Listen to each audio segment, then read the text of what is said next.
Rais wa Marekani Donald Trump amesema Marekani haihitaji msaada wa meli za kivita za Uingereza katika operesheni za kijeshi zinazoendelea Mashariki ya Kati dhidi ya Iran, huku akimkosoa Waziri Mkuu wa Uingereza Keir Starmer kwa kile alichodai kuwa ni kuchelewa kwa Uingereza kuonyesha utayari wa kushiriki katika mgogoro huo. Kupitia ujumbe aliochapisha kwenye mtandao wake wa kijamii wa Truth Social, Trump alisema Uingereza ilikuwa inafikiria kupeleka meli mbili za kubeba ndege za kivita katika eneo la Mashariki ya Kati, lakini akaeleza kuwa hatua hiyo imechelewa kwani operesheni za Marekani na Israel tayari zimepiga hatua kubwa. Kauli hizo zimeibua mjadala mpya kuhusu uhusiano wa kiusalama kati ya Marekani na Uingereza, huku ofisi ya Waziri Mkuu wa Uingereza Downing Street ikiwa haijatoa majibu rasmi kuhusu matamshi hayo ya Trump.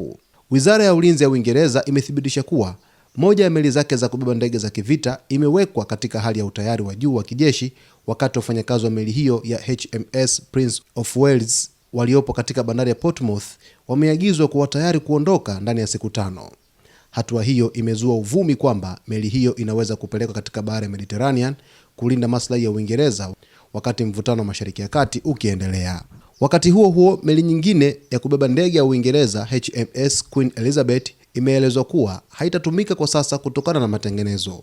Mvutano kati ya Washington na London ulianza baada ya Uingereza awali kukataa kuruhusu Marekani kutumia vituo vyake vya kijeshi katika mashambulizi ya pamoja na Israel dhidi ya Iran. Baadaye serikali ya Starmer iliruhusu matumizi ya vituo vya RAF, Fairford na Diego Garcia Military Base kwa operesheni zilizoelezwa kuwa za kujilinda dhidi ya makombora ya Iran. Katika hatua nyingine ya kuimarisha ulinzi, Uingereza imetangaza kuwa itapeleka meli ya kivita HMS Dragon katika bahari ya Mediterranean baada ya kituo cha anga cha RAF Akrotiri kuripotiwa kulengwa na droni. Licha ya tofauti hizo za kisiasa, serikali ya Uingereza imeendelea kusisitiza kuwa uhusiano wa karibu wa kiusalama kati ya Washington na London bado unaendelea, hasa katika ushirikiano wa taarifa za kijasusi na operesheni za pamoja za kijeshi. Wakati huo huo, aliyekuwa waziri mkuu wa zamani wa Uingereza Tony Blair amesema Marekani inaendelea kuwa nguzo muhimu katika usalama wa Uingereza na washirika wake, huku akisisitiza umuhimu wa mataifa ya Magharibi